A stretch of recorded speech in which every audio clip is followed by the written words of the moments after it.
warahmatullahi wabarakatuh. Kami dari kelas 05 SKP 001 izin memperkenalkan diri. Nama saya Ahmad Madani. Nama saya Tira Fawati. Pada pertemuan kali ini kami akan membahas akuntansi sektor publik pertemuan pertama, yaitu wawasan akuntansi sektor publik. Apa itu akuntansi sektor publik? Jangan lupa ikuti terus video ini ya.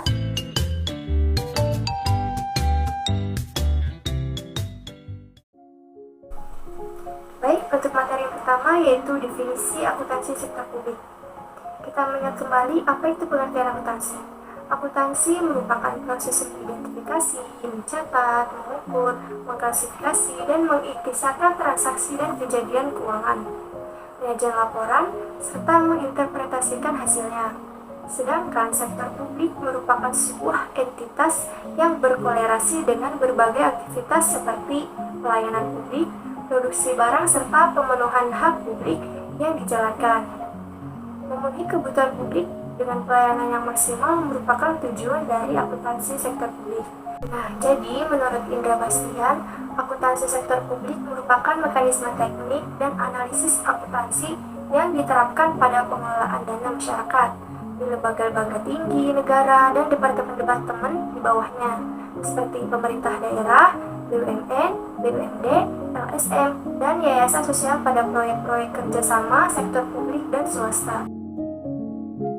Kemudian perbandingan sektor publik dan sektor swasta. Yang pertama, tujuan organisasi. Pada sektor publik tidak memiliki target utama dalam urusannya dengan permaksimuman laba, namun lebih kepada pemberian pelayanan publik. Sedangkan pada sektor swasta terdapat target yang harus dicapai dalam memaksimumkan laba.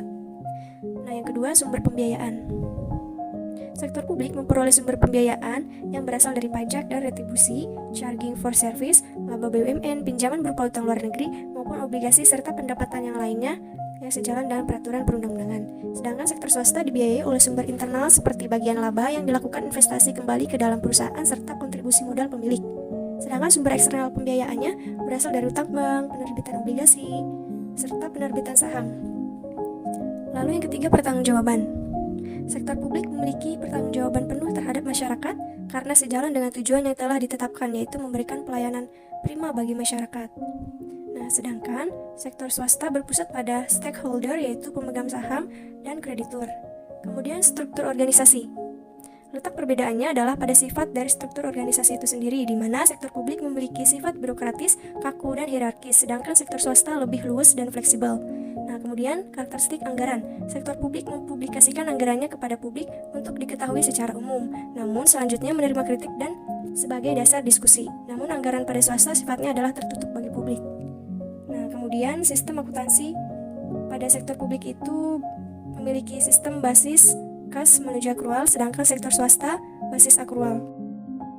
Selanjutnya mengenai ruang lingkup akuntansi sektor publik.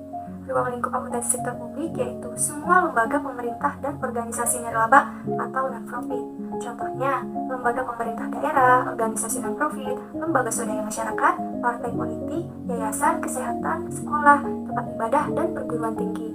Lebih mudahnya adalah dapat digunakan ke lembaga yang anggarannya berasal dari publik. Karena itu, lembaga tersebut wajib mempertanggungjawabkan penggunaan dana publik menggunakan akuntansi untuk sektor publik ini. Kemudian siklus akuntansi sektor publik diawali dengan perencanaan publik yang didefinisikan sebagai tindakan terukur yang dilakukan dengan mengurutkan pilihan-pilihan dan disertai dengan menghitung sumber daya yang dimiliki untuk menentukan masa depan yang tepat. Kemudian dilanjut dengan penganggaran publik. Anggaran merupakan alat akuntabilitas, manajemen, dan kebijakan ekonomi yang berfungsi untuk mewujudkan pertumbuhan dan stabilitas perekonomian serta pemerataan pendapatan dalam mencapai tujuan bernegara. Selanjutnya, realisasi anggaran publik. Realisasi ini merupakan pelaksanaan kegiatan dalam bentuk program dari anggaran yang telah ditetapkan. Kemudian, pengadaan barang dan jasa. Pengadaan barang dan jasa yaitu proses, cara, serta tindakan yang dilakukan dalam menyediakan barang dan jasa untuk kepentingan publik dalam bentuk pelayanan demi tercapainya kesejahteraan masyarakat. Kemudian, pelaporan keuangan sektor publik. Laporan keuangan sektor publik harus dapat dipastikan dapat memberikan gambaran mengenai pencapaian kinerja sebuah program, realisasi pencapaian target yang ditetapkan, realisasi penyerapan belanja dan pembiayaan. Lalu, audit sektor publik. Audit ini dilakukan dengan menginvestigasi beberapa aktivitas khusus yang dilakukan secara independen agar dapat memberi opini secara jujur terkait dengan laporan keuangan, hasil operasi, kinerja usaha, serta aliran kas yang disesuaikan dengan prinsip-prinsip akuntansi. Yang terakhir, pertanggungjawaban publik. Pertanggungjawaban yang dimaksud adalah mengenai tindakan serta keputusan yang diambil oleh para pemimpin maupun pengelola kepada pihak yang berkepentingan, dalam hal ini adalah stakeholder, yaitu masyarakat. Akuntansi sektor publik diatur dalam PP Nomor 71 Tahun 2010. Kerangka dari standar akuntansi sektor publik bertujuan untuk memberikan tahapan siklus fungsi-fungsi akuntansi sektor publik seperti yang pertama, perencanaan, selanjutnya ada penganggaran, selanjutnya ada realisasi anggaran, pengadaan barang dan jasa, pelaporan audit, pertanggungjawaban kepada publik. Standar tersebut merupakan prinsip-prinsip akuntansi yang diterapkan dalam menyusun dan menyajikan laporan keuangan pemerintah. Standar akuntansi pemerintahan disusun oleh Komite Standar Akuntansi Pemerintahan yang independen dan ditetapkan dengan peraturan pemerintah setelah terlebih dahulu mendapat pertimbangan dari Badan Pemeriksa Keuangan. Laporan keuangan akuntansi sektor publik terdapat komponen seperti laporan realisasi anggaran atau LRA, laporan perubahan saldo anggaran lebih atau SAL, selanjutnya ada neraca, laporan arus kas, laporan operasional, laporan perubahan ekuitas, dan catatan atas laporan keuangan. Laporan posisi keuangan atas transaksi entitas sektor publik dapat direpresentasikan laporan keuangan sektor publik, memberi informasi atas kinerja, posisi keuangan, dan arus kas yang bermanfaat untuk pengguna baik dalam membuat dan mengevaluasi keputusan alokasi merupakan tujuan umum laporan keuangan. Kesimpulannya, akuntansi sektor publik memiliki kaitan yang erat dengan penerapan dan perlakuan akuntansi pada domain publik. Domain publik sendiri memiliki wilayah yang lebih luas dan kompleks dibandingkan dengan sektor swasta. Komponen lingkungan yang mempengaruhi organisasi sektor publik meliputi faktor ekonomi, politik, kultur, dan demografi.